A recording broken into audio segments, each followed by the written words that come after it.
In a quiet neighborhood far from the roaring applause of great stages and far from the shining lights of fame, lived a young boy named Aiden, a child blessed with a gift that seemed far too big for the small world he lived in. He was only 10 years old, but when he moved, when he danced, when he breathed in the rhythm of music, something divine stirred in the air around him.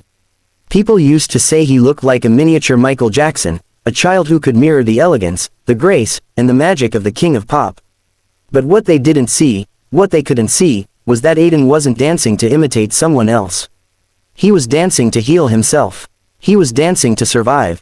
Because behind the smile he wore like a tiny crown, behind the iconic moves he practiced every day, Aiden carried a heart full of quiet battles, unspoken fears, and dreams so fragile they trembled every time he breathed them into existence. Aiden lived with his mother, Sarah, a woman whose strength came not from the world but from faith, a sacred whisper that lived deep in her soul. Life had not been kind to her, yet she carried every burden with grace, refusing to let hardship define her. Some nights, when work had drained every ounce of energy from her body, she would sit alone in their dimly lit kitchen, her hands trembling with exhaustion. Aiden would peek from his bedroom door and see her wiping tears with the corner of her sleeve. And though she always hid her pain before he could speak, he knew. He always knew, and it made him want to shine not just for himself, but for her. It made him want to dance the way some people pray, with his whole soul, hoping his movement might lift some of the heaviness from her heart. Every night, before Aiden slept, his mother would walk into his room, her tired face glowing softly in the moonlight, and she would place her gentle hand on his cheek. "God placed a light inside you," she would whisper. "Never let the world blow it out." Those words became the compass of his spirit, the warmth he carried inside, the faith he clung to when life felt too heavy for a child's shoulders to bear. And from those whispers, a dream began to take root, a dream that felt so massive it sometimes frightened him. A dream to stand on a stage where millions watched, where hearts were touched, where his spirit could shine without restraint. A dream called America's Got Talent. Aiden never told anyone, not even his mother, how much he wished to be on that stage. Dreams that big felt dangerous. They felt like glass, beautiful to look at but terrifying to hold. But one evening, as Aiden practiced in their small living room, moving across the floor with the grace of someone far beyond his age, Sarah walked in holding a flyer in her hand. "Aiden," she said softly, "look at this." He turned and saw the bold letters, "Local auditions, America's Got Talent." She placed the flyer on the table and looked at him with eyes full of hope but also trembling uncertainty.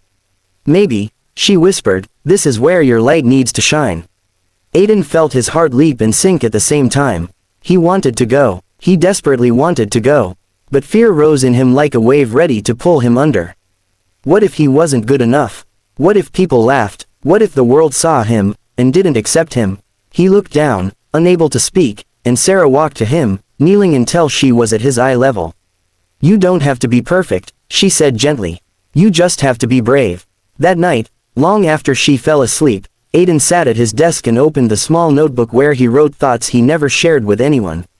And with shaky hands he wrote, "Fear is loud, but something inside me feels louder." Then he closed his eyes, put both hands together, and prayed, not a simple prayer, but a deep, trembling prayer. "God," he whispered, "if this dream is yours, open the way. If it's not, close the door gently." For the first time in a long time, he slept peacefully. But the days leading up to the audition were not easy. In fact, they were some of the hardest days Aiden and Sarah had ever faced. One evening the electricity was cut off because they fell behind on bills. The room went dark, and for a moment, fear settled around Aiden like a shadow. But instead of giving up, he lit a candle and continued practicing, the warm flame dancing with him in the darkness. Another day, Sarah fell sick and missed work. Their income for the week vanished, and every cost suddenly felt impossible. One morning, when Sarah counted the little money they had left, her face fell. They didn't have enough for the bus fare to reach the audition venue. Aiden sat on the edge of his bed, his heart breaking. Maybe God doesn't want me to go," he whispered. But Sarah came to him, her steps weak but her spirit strong, and placed her hand on his shoulder. "No, sweetheart," she said softly. "These are not signs to stop. These are signs to grow stronger." And so, Aiden made a decision. A brave one, a decision that would change everything. He grabbed his second-hand Michael Jackson jacket and walked to a busy street corner. And there, with cars rushing by and strangers hurrying past him, he placed his hat on the ground, and danced. He danced with all the heart he had. Not for money, not for applause, he danced to fight fear. He danced for courage. He danced for hope. Some people stopped to watch. Some people smiled. Some recorded him on their phones. Others hurried past, unaware of the miracle happening a few feet away. But slowly, little by little, coins began to fall into the hat. When Aiden finally picked it up, his small hands shaking, he realized he'd earned just enough for 2 bus tickets.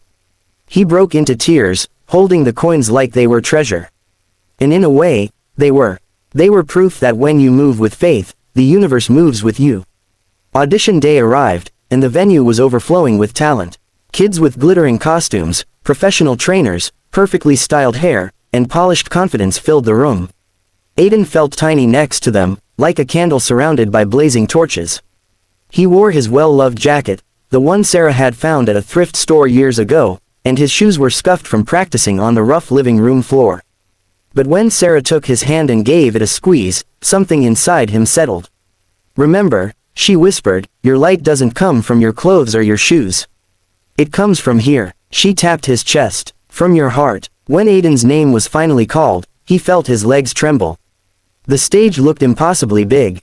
The lights were overwhelming. The judges seemed larger than life. But he took a deep breath and walked forward, remembering his mother's words, "Just be brave." A judge asked him who he was dressed as. Aiden smiled shyly and answered with honesty, "I'm dressed as myself, but inspired by someone whose music made me feel alive." There was something pure in his voice, something that made the room fall silent. The music began, and everything changed. A burst of rhythm, joy, and soul filled the stage. Aiden moved like he was dancing with the spirit of music itself. His spins were sharp, his footwork precise, his pops full of electricity. But what stunned everyone wasn't how much he looked like Michael Jackson, it was how deeply he felt every movement. It wasn't imitation, it was revelation, it was healing, it was faith in motion.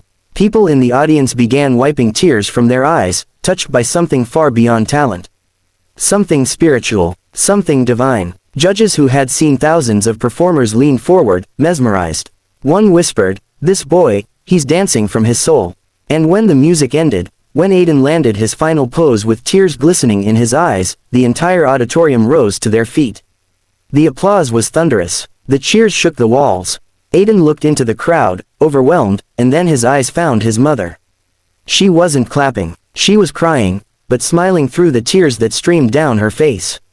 A judge leaned forward and said, "You didn't just perform. You lifted the room. Whatever your light is, keep protecting it." Those words wrapped around Aiden like a warm embrace. After the audition, after interviews and congratulations and cameras flashing around him, Aiden slipped into a quiet hallway backstage. He knelt on the floor, closed his eyes, and whispered, "God, I didn't win anything yet, but I feel whole. Thank you." And there, in that silent corridor, he understood something profound, something that would stay with him forever. He wasn't dancing to be famous. He was dancing to be free. He wasn't performing to impress judges. He was expressing the light God had placed inside him. In that moment, he realized that no matter what happened next, whether he advanced, whether he won, whether he went viral, he had already won the most important battle, the battle within. When the episode aired on national television, the world fell in love with him. His video spread across social media faster than anyone expected. People weren't captivated only by his talent, they were touched by his spirit, moved by his purity, healed by his courage. Comments filled the internet. "This kid carries something divine. His performance healed something inside me. He dances like he's connected to heaven." But Aiden stayed humble. He didn't chase fame. He didn't brag. Instead, he used his moment to send a message to every child who felt small, invisible, or afraid. "If you carry a dream," he said in an interview, "protect it. If you carry pain, transform it. And if you carry light, share it." His words touched millions. He became more than a performer. He became a reminder that faith turns fear into courage, that pain can become purpose, that even the smallest light can shine in the darkest room. In the weeks that followed, Aiden's journey continued. He trained harder, prayed deeper, loved stronger. He hugged his mother every night, grateful for her sacrifices, grateful for her faith, grateful for the divine purpose unfolding before him. He began teaching dance to children in his neighborhood, not for money, but because he believed that every child deserved to feel seen, heard, valued, and loved. And whenever he danced, whether on stage, in his living room, or in front of smiling children, there was always a glow around him. A glow that didn't come from lights. A glow that came from God. Aiden's story became more than a viral moment. It became a message that dreams don't just belong to the privileged. They belong to the brave. A message that faith doesn't prevent storms, it helps you walk through them. A message that even when you feel small, unseen, or unimportant, there is a light inside you placed by a divine hand. A light that no darkness can ever overcome. And so, the little boy who once danced on a street corner just to earn bus fare, now walked forward with confidence, courage, and inner peace. His journey wasn't over, it was only beginning, but wherever life would take him, Aiden knew one truth would guide him forever.